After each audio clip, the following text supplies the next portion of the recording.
መልክ ቁመኗ በበረሃ ትግል ላይ የነበረውን ፕሬዝዳንት የፍቅር መረብ ላይ ጥሎታል። ፕሬዝዳንቱ ወሰነ። የአምስት ልጆቹን እናትና ታጋይ ሚስቱን ትቶ ለ23 ዓመቷ ጽጌረዳ ቀለበት አጠለቀላት። ቆንጆዋ ግን የዋዛ አልነበረችም። ለ10 ዓመታት ሰማይ ምድሩን አገለባበጠችው። ሰላም ጤና ይስጥልኝ የሕዝቅያስ ቤተሰቦች።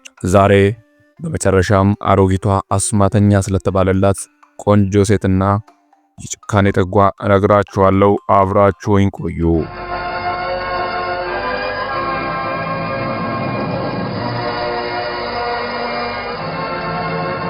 ከልጅነቷ ለጥበብ ልዩ የሆነ ቦታ አላት። ድራማ ላይ ስትሳተፍ ስትተውን አድጋለች። ታዲያ ይህ ፍቅሯ ቀጥሎ ከቤጂንግ ዩኒቨርሲቲ በቲያትር ተመረቀች። ቺንግ ከሁሉ የታደለች የምትባል ሴት ነች። ውበቷ ያያትን ሁሉ አይን የሚጥልባት፣ በትምህርቷም ነጥብ የማትጥል ነበረች። ነገር ግን ውበቷና አቅሟን ሩቅ ተመኘችበት። ቻይናውያን እንደ ጣዖት የሚመለከቱት ፕሬዝዳንታቸው ማኦዘን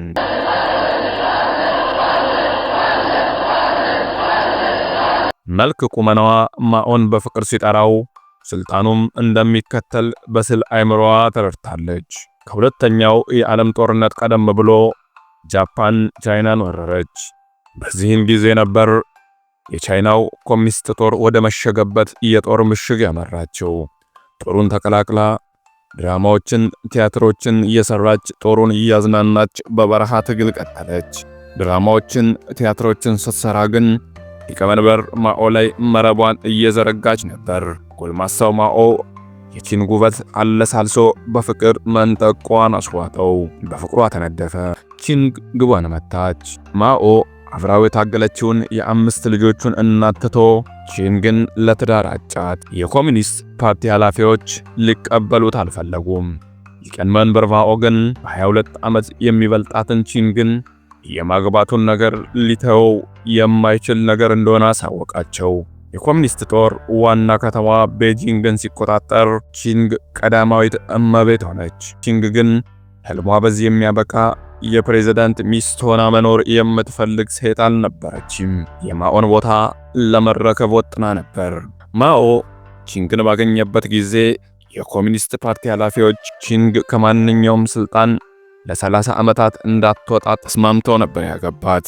ነገር ግን ፓርቲው ሀገሪቷን ሲቆጣጠር በዛ ዘመን ይህንን ህግ ያወጡት የፓርቲው ኃላፊዎች ማኦ የህዝቡ ቅብሉነቱ ገንግኖ እንደ ጣዖት በሚመለክበት ጊዜ አድራጊ ፈጣሪ ስለነበር ህጋቸውን ሽሮ ቺንግን የባህል ሚኒስቴር አደረጋት። በዚህ ጊዜ ነበር የባህል አብዮት የታወጀው።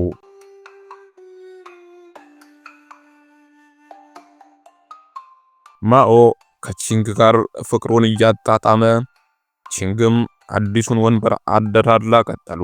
ማኦ የኮሚኒስት ፓርቲ ኃላፊዎችን በሙስና ተጨማልቀዋል፣ አብዮቱን ወደ አዲስ አብዮት አሸጋግረዋለሁ በሚል ቀዮቹ ዘቦች እየተባሉ እንደ ነብር ጣት እየሰሉ እንደ ውሻ ጥርስ አይደለም ለስጋ ለአጥንት የማይመለሱ ወጣት ሚሊሾችን መለመለ። የባህል አብዮቱም ኮሚቴ ተቋቋመ። ቺንግም የኮሚቴው መሪ አድርጎ ሾማት።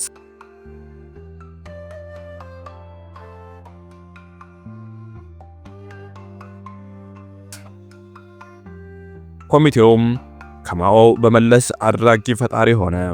ወታደራዊም ሆነ የሲቪል አስተዳደሩ፣ ፖለቲካው የሚመራው የሚታዘዘው ሆነ የሚያገለግለው ለዚህ ለአራቱ የፖሊት ቢሮ አባሎች ብቻ ሆነ።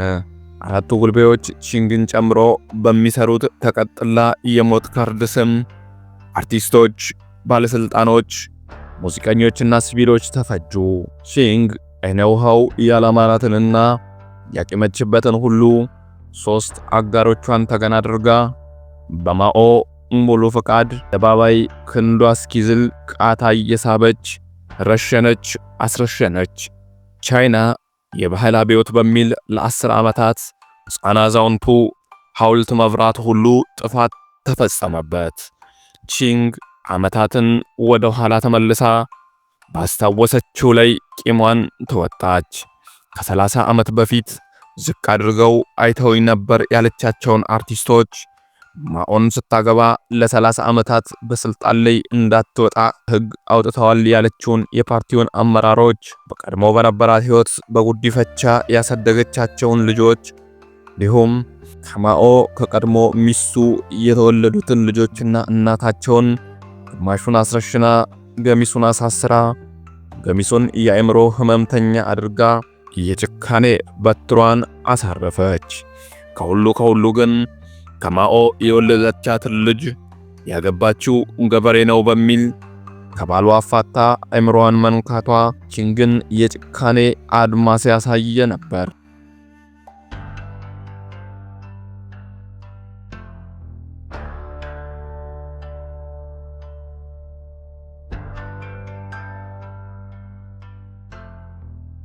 ወሰን በሌለው ስልጣኗ የሞት አለንጋዋን እያዘናጠፈች ሁሉን ስትቀጣ ኖረች። በመጨረሻም ኃይል ጉልበትም ይደክማልና የቻይናው ጣዖት የአፍሪካው ወጣት አብዮተኞች የርዕዮት መሪ ማኦ ደከመ። የቺንግም ጀንበር ማዘግዘግ ጀመረች።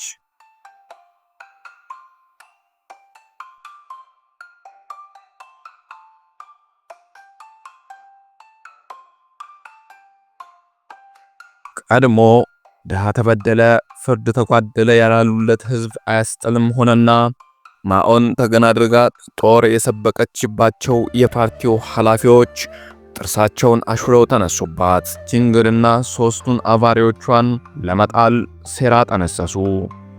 ቺንግ ከማኦ ሞትም በኋላ ስልጣኗን አደላድላ ድም መገናኛ ብዙሃንን ጨምሮ የቦታው ያስቀመጠቻቸውን ምስለኔዎች ሁለቱም በማኦ ፍቅር የወደቀውን ህዝብና የፓርቲ አባል ተማምና የማኦ ራዕይ አስፈጻሚ እየተባለች በመገናኛ ብዙሃኖች አስጮኸች። ቀን እያለፈ ሲመጣ የቺንግ ተቀናቃኞች የጦር አዛዡን ከጎናቸው አሰልፈው ቺንግን ለማጥፋት መከሩ።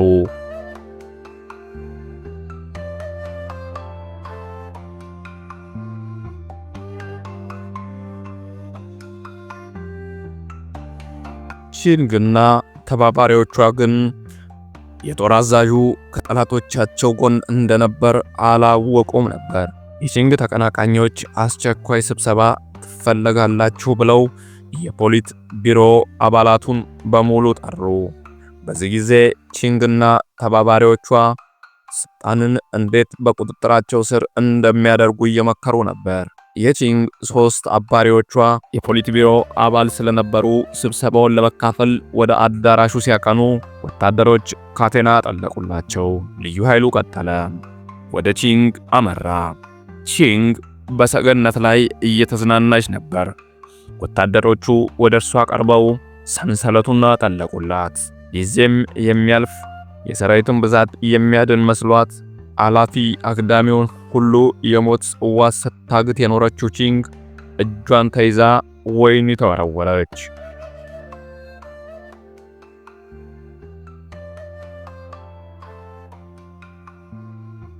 ቺንግ ከ5 ዓመታት በኋላ ፍርድ ቤት ቀረበች። በሰፊው አዳራሽ ችሎቱ በቴሌቪዥን እየተላለፈ በስልጣን ዘመኗ ስንቱን በጋለ ብረት እየጠበሰች ስንቱን ልብስ አስወልቃ እንዳቃጠለች ስንቱን በቁም እንደቀበረች ተነበነበ።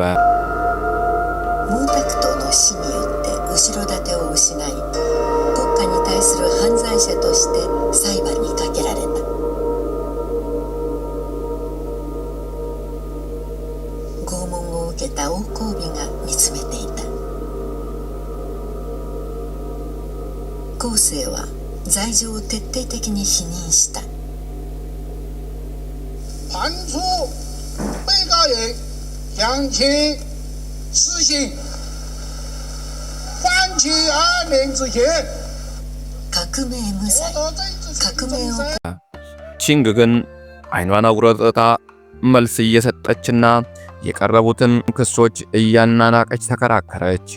የሆነው ሁሉ በማኦ ነው የታዘዝኩት አለች። ችሎቱ ግራቀኙን ተመልክቶ ያቺ ከሰማይ በታች ሽሁን ያንቀጠቀጠችውን ቺንግ ላይ የሞት ፍርድ አሳለፈ። አስተባባሪዎቿ ሦስቱ ጋንጎችም ላይ የሞት ፍርዱ ተወሰነባቸው። ቺንግ እንኳን ለወዳጅ ለጠላትም አይመኙትም የሚባለው የቻይና እስር ቤት ዘብጥ እያወረደች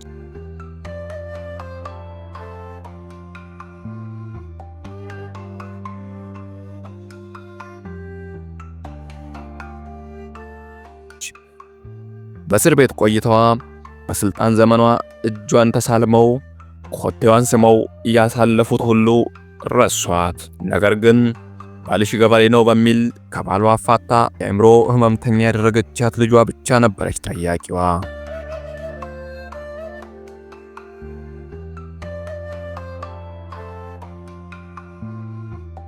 ቺንግ የሞት ፍርድ ወደ ዕድሜ ልክ እስራት ተቀየረላት። በዕድሜዋ ማምሻ ላይ እየተጫጫናት ባለው ህመም እግር ከወርች ከሚያስረው ከእስር ቤት ከርማ ታማ ሆስፒታል ገባች። በማግስቱም ሆስፒታሉ መታጠቢያ ክፍል ላይ ራሷን ሰቀለች የሚል ዜና ተሰማ። ሲንግ አስቀመጠችው በተባለው ደብዳቤ የመንበር ተማሪህና ተዋጊ ወታደርህ ልታይ እየመጣች ነው የሚል ጽሑፍ ሰፍሯል። ቺንግ የወንበር እብሪት ልቧን ሞልቶ ሺዎችን በቀጠፈችበት ከተማ ምዕራብ ቤጂንግ በ1991 ዓመተ ምህረት ተቀበረች። በመቃብሯ ላይም በትምህርት ቤት ስሟ እናት ሊዮኒ እዚህ አርፋለች ተብሎ ተጻፈ። ቸርን ሰንብት።